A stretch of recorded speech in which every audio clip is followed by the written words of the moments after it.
الحمد لله في الأولى والآخرة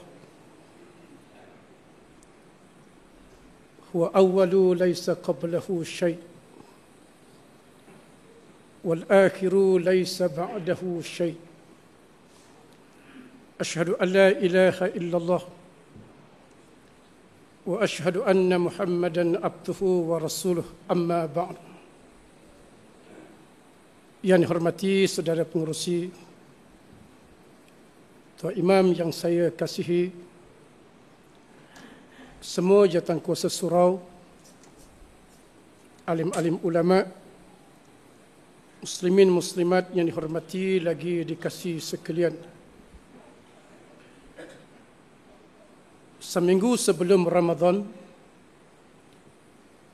antara isu yang dibincang oleh masyarakat negara kita, termasuk yang dibincang oleh orang-orang yang bukan Islam,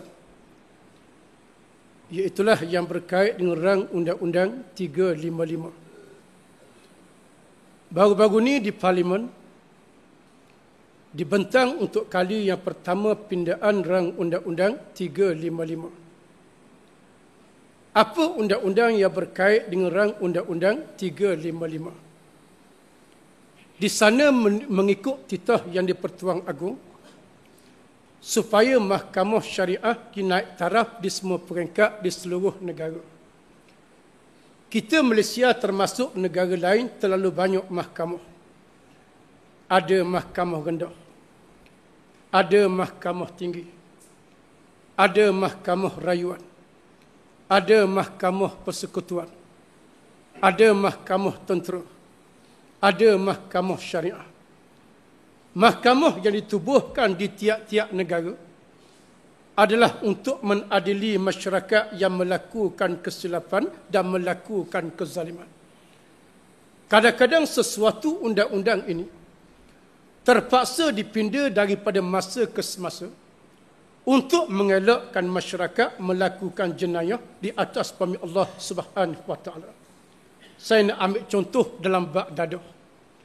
Tahun 70-an dulu, barangkali hukum dadah hanya sekitar 10 tahun. Oleh kerana hukuman pada masa itu dianggap longgar, maka orang makin banyak terlibat dengan dadah. Diangkat kepada hukuman yang lebih berat, sehingga pada hari ini, hukum dadah ada hukum mati mengikut kerajaan negara kita. Hukuman kepada jenayah kola putih juga diangkat daripada semasa ke semasa, termasuk jenayah yang melibatkan perdagangan manusia, supaya manusia tak melakukan apa-apa jenayah. Adapun perkara yang mengkaitkan hukum syariat, terlalu lama tak dipinda di mahkamah syariah. Kita kena sedar, kita membuat kajian mahkamah syariah dengan undang-undang di mahkamah lain. Hari ini mahkamah syariah terletak sangat rendah nak banding dengan mahkamah sivil. Gaji hakim mahkamah syariah jauh lebih rendah daripada hakim mahkamah sivil. Kemudahan mahkamah syariah jauh lebih sedikit nak banding kemudahan mahkamah sivil. Bangunan mahkamah syariah jauh lebih buruk daripada bangunan mahkamah sivil. Seolah-olah mahkamah syariah tak ada nilai mengikut ajaran agama Islam. Dan kita kena sedar, sebahagian undang-undang di mahkamah syariah adalah tidak bertepatan dengan Quran dan hadis. Dan kita kena sedar, bila berlaku pelaksanaan undang-undang tak tepat dengan agama, maka dia tak boleh menghapus akan dosa. Dunia kena hukum, akhirat masuk neraka. Maka baru-baru ini, Sultan telah memerintahkan supaya mahkamah syariah diangkat ke martabat yang sebenar. Maka dibawa rang Undang-Undang 355. 355 ni merangkumi 3 jenayah yang melibatkan orang Islam. Yang pertama, jenayah yang melibatkan minum arak. Yang kedua, jenayah yang melibatkan berzina. Yang ketiga, jenayah yang melibatkan tuduh orang zina. Rang Undang-Undang 355 hanya nak kepada simple majority. Kalau berlaku pengundian pada bulan 10, seorang je lebih boleh dianggap luluh. Adapun undang-undang lain perlu kepada 2/3 majority, 2/3 majority ahli parlimen. Maka rang undang-undang 355 sangat mudah untuk luluh. Lebih seorang dianggap luluh boleh dilaksanakan di peringkat Mahkamah Syariah. 355 satu undang-undang yang dikenakan kepada orang Islam yang buat 3 jenayah tadi. Tetapi undang-undang ni telah digubal tahun 60-an. Kemudian dipinda tahun 80-an. Tak menepati dengan kehendak syarak. Maka kalau kita nak selamat pada hari akhirat, maka mesti digubal menepati kehendak Allah dan Nabi SAW. Yang pertama, minum arak. Hari ni kalau minum arak, denda hanya sekitar 5,000. Dan 5,000 ni, siapa-siapa dia pun boleh bayar, orang yang ada harta. Mengikut hukum Islam, orang yang minum arak mesti disebat dengan rotan. Antara 40 sehingga 80 rotan mengikut ajaran Islam. Zaman Nabi, 40 rotan. Zaman Nabi, hanya 40 rotan orang yang minum arak. Tiba-tiba di zaman Sayyidina Umar, berlaku orang minum arak makin ramai. Maka Umar menaikkan sebat kepada 80 kali rotan. Adakah Sayyidina Umar bersalah meminda undang-undang yang pernah dibuat zaman Nabi 40 rotan? Jawab dia tidak bersalah. Sebab Nabi telah memberi satu kelonggaran. Nabi sebut, alaikum bisunnati wa sunnatil khulafa ar-rashidin wal mahdiyin addu alaiha bin nawajis. Nabi kata, ikutlah sunnah aku dan sunnah khulafa ar-rashidin. Peganglah dengan geraham kamu dengan genggaman yang paling kuat, kata Nabi. Walaupun apa yang dibuat oleh Umar tak sama dengan Nabi, tetapi bertepatan dengan syarak. Sebab pada masa tu sangat ramai orang minum arak selepas tak ada Nabi SAW. Samalah macam semayang tarawih. Nabi dia buat 8. Zaman Sayyidina Umar dia buat 20. Maka ulama kata, nak buat 8 pun tak apa, nak buat 20 pun tak apa, jangan duk ibadah. Boleh buat berapa? Termasuk hukum syariat. Hak Nabi pun nak buat 40. Maka Sayyidina Umar angkat kepada 80. Berlaku pindahan. Sebab zaman Sayyidina Umar banyak berlaku orang yang minum arak. Maka ulama-ulama mazhab Syafi'i kata, hukum kepada orang yang minum arak antara 40 sehingga 80 rotan mengikut ajaran Islam. Berapa jumlah antara 40 dan 80 berdasarkan kepada kebijaksanaan hakim. Pemerintah tak boleh ganggu. Ini kerja hakim yang diputuskan oleh Allah dalam mahkamah. Saya nak ambil contoh. Misalnya undang-undang ni luluh bulan 10. Luluh bulan 10 ni bukan boleh amal selalu. Hakim-hakim kena masuk kursus dulu. Sebab hakim ni terikat dengan undang-undang lama begitu lama. Kemudian sistem mahkamah kena diperkasakan. Banyak benda yang perlu dibuat untuk dilaksanakannya. Misalnya lepas 2 tahun siap segala kelengkapan. Maka bermulalah pelaksanaan rang undang-undang 355. Misalnya berlaku di Shah Alam, na'udzubillah, ada orang Islam minum arak. Setelah dibawa ke mahkamah, cukup dengan saksi, cukup dengan bukti. Minum arak, nak 2 orang saksi paling kurang. Lelaki ke perempuan, tak peduli. Yang penting, 2 orang saksi mengikut ajaran Islam. Cukup dengan syarat, dibawa ke mahkamah. Hakim soal dia, awak berapa lama dah minum arak? Dia kata, setakat yang saya ingat baru 3 tahun. Hakim kata, oleh kerana masih di peringkat baru, saya beri awak 41 rotan. Sah mengikut Islam. Sah, yang penting jangan kurang daripada 40. Ada kes yang kedua. Orang tu minum arak sejak tahun 57, sejak zaman merdeka. Dia kata minum lama dah. Tak raja kena, lepas luluh rang undang-undang ni baru kena sekali. Hakim kata, oleh kerana 40 tahun awak minum arak, saya kenakan awak 79 rotan. Sah, yang penting jangan lebih daripada 80. Dan kaedah hukuman Islam ini tak sama dengan kaedah undang-undang zaman sekarang. Undang-undang dunia zaman sekarang ada pilihan. 355, RM3,000, 5 tahun penjara, ataupun 6 kali sebab. Ini undang-undang yang ada sekarang. Dia boleh buat pilihan. Kalau kamu tak nak kena sebab, pilih penjara. Kalau penjara kamu tak nak kena, boleh bayar. Boleh pilih. Orang yang kaya-kaya, dia semua pakat bayar belaka. Kerana harta dia banyak. Islam tak begitu. Islam tak ada pilihan. Kalau kena gotan, tak peduli kaya ke miskin, tetap kena gotan. Adapun undang-undang hari ini, tak nampak orang kaya yang bersalah. Sebab mereka tak masuk lokap, tak dipanggil banduan. Mereka tak kena gotan, tak dipanggil banduan. Sebab mereka boleh bayar di atas dunia. Adapun undang-undang Allah tak membeza di antara satu sama lain, hukum yang sama daripada Allah Subhanahu wa taala. Di zaman Sayyidina Ali dulu, ada seorang lelaki tua. Dia minum arak. Dia tidak nyanyuk, dia tidak apa. Kalau dia nyanyuk, dibebaskan daripada hukum Islam. Kemudian ditangkap, dibawa ke mahkamah, dijatuhkan hukum.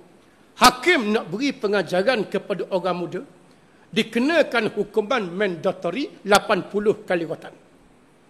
Kena hak tinggi sekali sebab nak beri pengajaran kepada orang muda.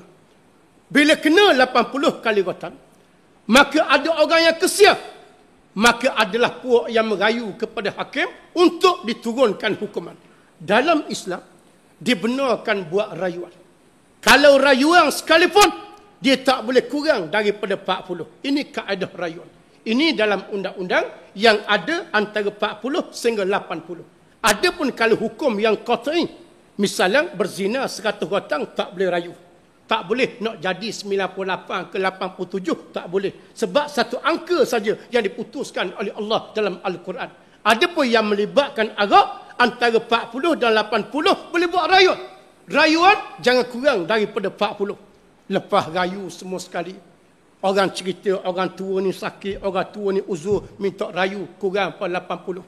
Hakim bertegah, hakim kata tetap 80. Saya bertegah untuk beri pengajaran kepada orang ramai. Tetapi hukum Islam, hukum yang sangat bijaksana. Hakim kata cari 80 rotan. 80 rotan diikat dengan tali.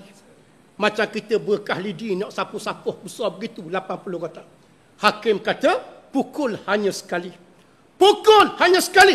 Dianggap 80 rotan mengikut ajaran Islam. Islam ni bukan nak hukum orang.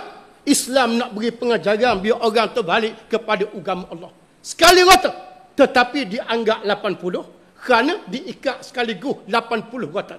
Dan rotan Islam ni, tangan jangan tinggi daripada bahu. Belakang tak boleh, atas pun tak boleh. Gitu saja. Gitu saja rotan mengikut Islam. Tak sakit, tapi menaibkan dia, dibuat di khalayak ramai. Itulah yang menginsafkan dia di atas firman Allah Subhanahu wa taala. Rotan hari ni sakit macam mana pun, dibuat dalam bangunan, orang lain tak tengok belakang. Kalau dia sakit, sakit dia seorang. Hak lain tak berasa takut apa-apa. Tetapi hukum Islam ini mesti dibuat secara terbuka.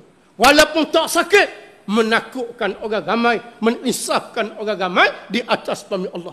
Yang pertama, rang undang-undang 355 adalah melibatkan orang Islam yang minum arak. Orang yang bukan Islam, dia nak buat pesta arak, terpulang kepada dia. Tak boleh campur dengan orang Islam. Tetapi kalau ganggu kedudukan orang Islam, wajib kerajaan kena menghalang mereka daripada minum arak. Kalau Islam merentah, orang bukan Islam dibenarkan minum arak. Orang bukan Islam dibenarkan pelihara babi, diizinkan oleh syariat kalau Islam merentah. Tetapi tak boleh ganggu orang Islam. Kalau dia minum arak sampai mabuk mengganggu orang Islam, maka tak boleh. Kalau dia pelihara babi sampai mengganggu orang Islam, maka tak boleh. Babi hak dia pelihara, pergi kutip selipar kita bawa gumuh, gigit buat lari ke kandang dia, maka tak boleh mengikut ajaran Islam kita. Kemudian yang kedua, perkara yang melibatkan zina. Oleh kerana orang yang buang anak lebih daripada 400,000. Jabatan Kebajikan Masyarakat kata, biasanya yang bertemu 1/3. Biasanya yang ada maklumat 1/3. Kalau 400,000 tu ada maklumat, maknanya 800,000 lagi tak ada maklumat. Bermakna 1.2 juta barangkali rakyat negara kita buang anak merata-rata. Yampang dalam tandas yang itu. Dan biasanya hak berlaku ni kerana apa? Kerana berlaku perzinaan. Kalau orang kahwin dengan sah, dia sayang pada anak dia sendiri, ini berlaku masalah yang tak baik. Maka yang di-Pertuan Agong kata, mahkamah syariah mesti diperkasakan. Antaranya rang undang-undang 355 yang melibatkan perzinahan. Dan zina ini Allah Ta'ala sendiri sebut hukum dalam Quran, kita tak boleh nak reka, kita tak boleh nak pindah. Allah Ta'ala sebut, Az-zaniyatu waz-zani fajlidu kulla wahidin minhuma mi'ata jaldah. Penzina lelaki, perempuan penzina lelaki yang belum mendiri akan rumah tangga wajib disebab sebanyak 100 kali sebab. Islam kata 100 kali, undang-undang hari ni 6 kali. 6 kali ni kalau kena rotan, sakit saja je. Akhirat masuk neraka pula. Dunia pun kena, kiamat pun kena pula. Kita nak dunia selamat, akhirat selamat. Allah Ta'ala kenakan undang-undang syariat atas dunia ni, nak selamat kita pada hari akhirat. Bebas daripada azab api neraka. Wa akhiruhu itqam minan nar. Akhir Ramadan dimerdekakan oleh Allah daripada azab api neraka. Antara amalan nak bebas daripada azab api neraka, melaksanakan syariat Allah di atas firman Allah, bukan puasa saja pada bulan Ramadan. Nak sabit orang berzina, kena ada 2 kaedah kali Islam merintah. Yang pertama, mesti ada pengakuan orang berzina itu mengaku.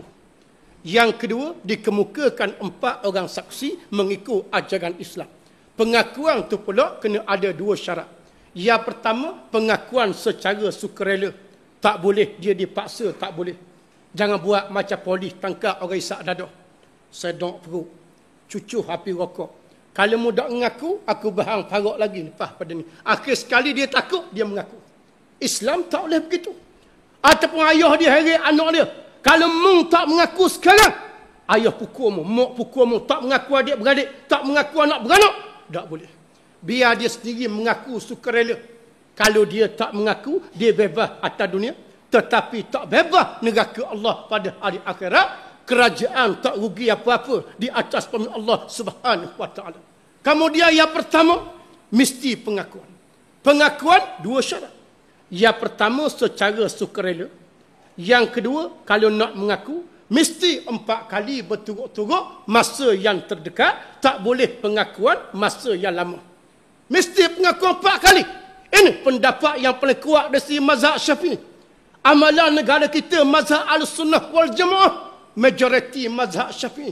Maka 4 kali pengakuan baru boleh sabit dia berzina kalau berdasarkan pengakuan. Sebab pernah berlaku zaman Nabi, yang pernah kita cerita, ada seorang perempuan tu dia berzina.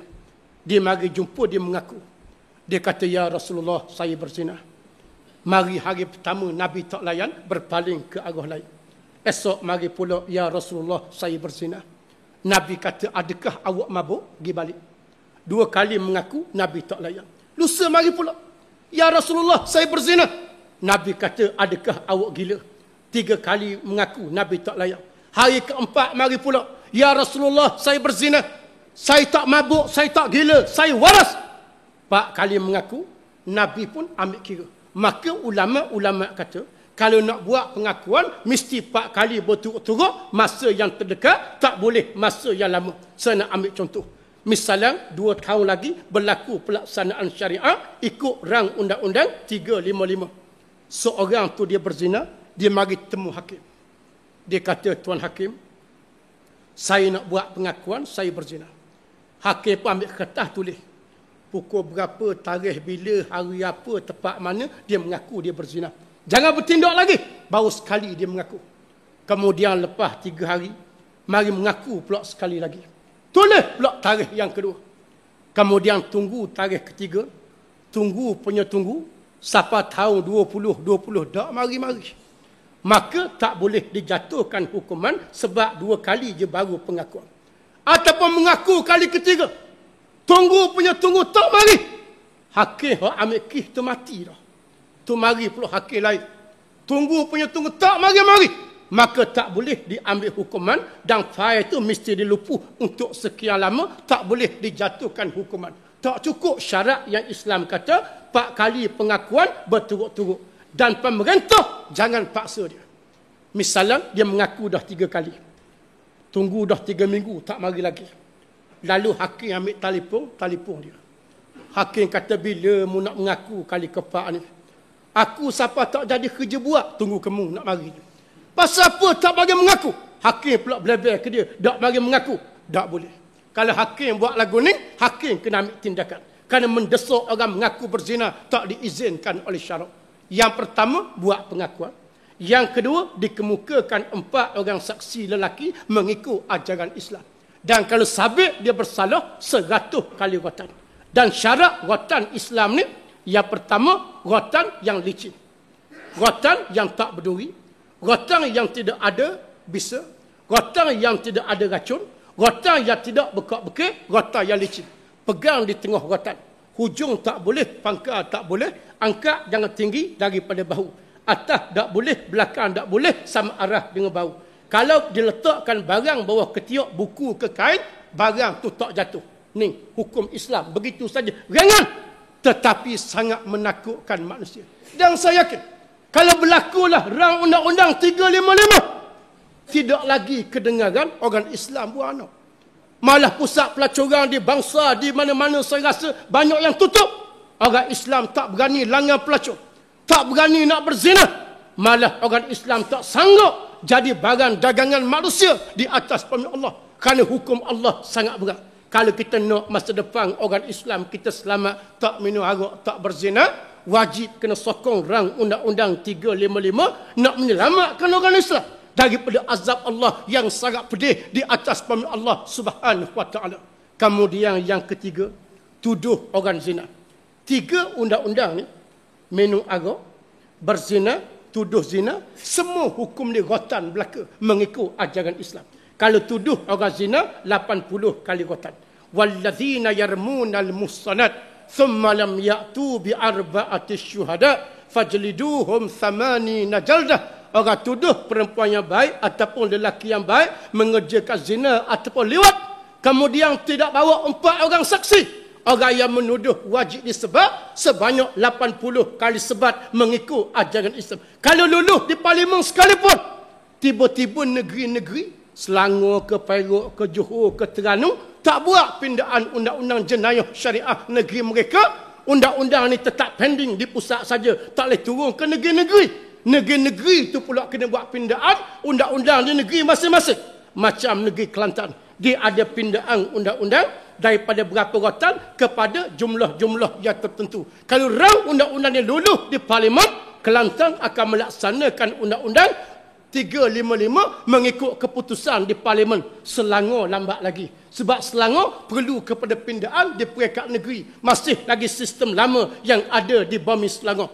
Kalau berlakulah kelulusan di Parlimen bulan 10 ni, Kelantan negeri pertama yang melaksanakan hukum ini. Dalam bab arak sebagai contoh, kalau di Kelantan, dia mesti ada 4 syarat. Yang pertama, berlaku di Kelantan. Yang kedua, berlaku kepada orang Islam. Yang ketiga, berlaku kepada orang yang berakal. Yang keempat, jenayah yang berkait rang undang-undang 355. Yang pertama, berlaku di Kelantan. Misalnya adalah orang Kelantan di kaki minum arak. Dia kata nak minum lagu mana arak di Kelantan, undang-undang berat lagu ni. Dia pun pergi dekat border Terengganu, di langkah setapak. Dia pun masuk setapak aja, duduk di Jegetih. Situ Kelantan di Jegetih. Dia pun minum 3 lagi. Kemudian ditangkap, dibawa di mahkamah. Lalu hakim tanya dekat mana dia minum arak. Dia minta tunjuk dekat mana minum arak. Dia kata selakah je masuk belah Terengganu. Maka tak dikenakan rang undang-undang 355. Dia mesti berlaku di sebuah negeri yang melakukan kelulusan sebagaimana kehendak Parlimen. Yang kedua, orang Islam. Terlibat orang Islam. Misalnya adalah orang besar Pulau Pinang. Dia pergi minum arak di Kota Baru. Tunjuk perasaan. Minum arak depan orang ramai. Orang tanya dia agama apa? Dia agama Kristian, agama Buddha. Sekali pun dia mabuk jalan kepala ke bawah, dia tak dikenakan hukum rang undang-undang sebab dia bukan Islam. Hanya kena kepada orang Islam saja. Yang ketiga, orang yang berakal. Berakal ni yang pertama maksud dia balik. Kalau budak-budak tak tahu apa. Budak-budak umur 12 tahun, orang beri toddy, dia minum toddy. Orang beri whisky, dia minum whisky. Bising tepi jalan mabuk. Tak boleh, pasal tak berakal lagi. Dan berakal ni juga makna dia memayis. Orang hak boleh membezakan antara yang baik dan buruk. Dan orang tu tak gila. Orang tu tak gila. Kalau jenis hak kutik sapuh, merata-rata suak di mulut, cari datang sapuh, orang beri arak, siapa dia mabuk, maka tak boleh. Mesti orang berakal. Yang keempat, yang bersabit rang undang-undang 355. Kerak tangan ke apa tak boleh. Mesti 3 perkara ni saja. Minum arak, berzina dan tuduh orang zina. Dan kita kena faham, apabila 3 perkara ni tidak berlaku, salah satu hak Nabi pun dah sebut, antara 15 perkara hak boleh panggil bala pada Allah. Antaranya kata Nabi, arak diminum merata-rata. Ini antara perkara hak Nabi kata boleh panggil bala daripada Allah Subhanahu Wa Taala. Saya ingat apa hak pernah berlaku di Aceh. Hak pernah berlaku di Sabah sebelum tsunami. Dia buat pesta minum arak. Arak tu bukan setakat orang minum. Dia beri minum kepada anjing, beri minum kepada kucing. Siapa anjing tu menyalak 24 jam tak berhenti. Mabuk. Kucing pun mengiang, gigit merata-rata. Bukan makan ikan je, kayu kursi makan belaka. Mabuk akibat beri arak. Lepas pada tu mari angin taufan puting beliung. Lalu Allah Ta'ala mengangkat kapal-kapal naik ke darat dengan ombak yang begitu besar. Bermula daripada pesta arak. Pasal itulah kita nak kalau boleh, paling kurang orang Islam kita ni selamat daripada azab Allah Subhanahu Wa Taala.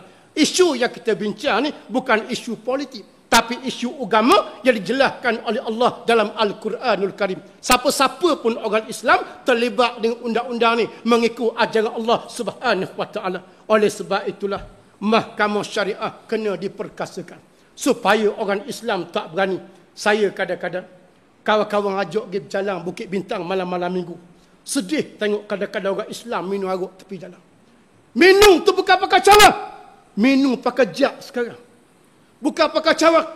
Kita lalu, kita pun dia tanya. Dia kata Haji. Haji dia panggil kita. Nak berapa liter? Haji pun dia panggil nak berapa liter. Dia bukan tanya nak berapa cawang. Nak berapa liter? Dia beri hak macam gelas besar tu. Kita biasa minum air 5 gelas besar. Air apa gelas besar?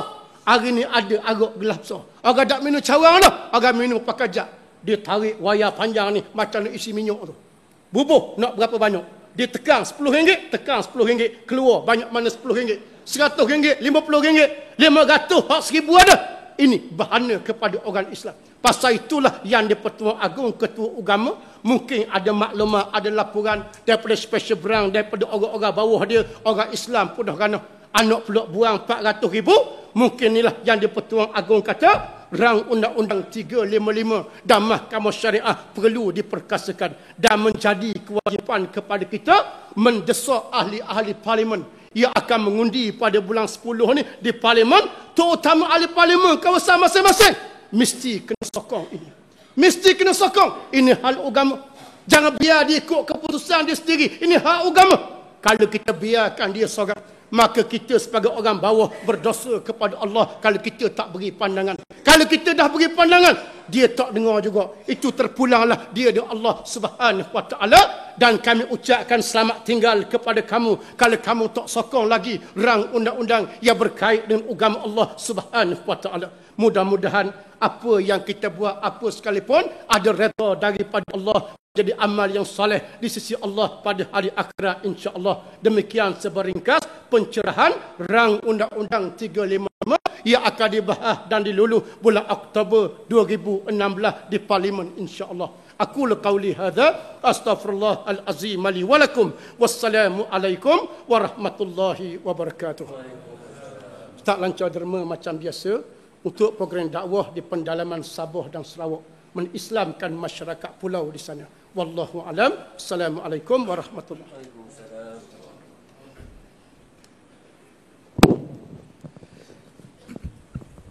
Terima kasih Ustaz. InsyaAllah selepas solat witir nanti kita akan mentas sejadah di belakang sana bagi mengumpul dana untuk seperti mana yang disebutkan oleh Ustaz tadi. Sekian. Assalamualaikum warahmatullahi taala wabarakatuh.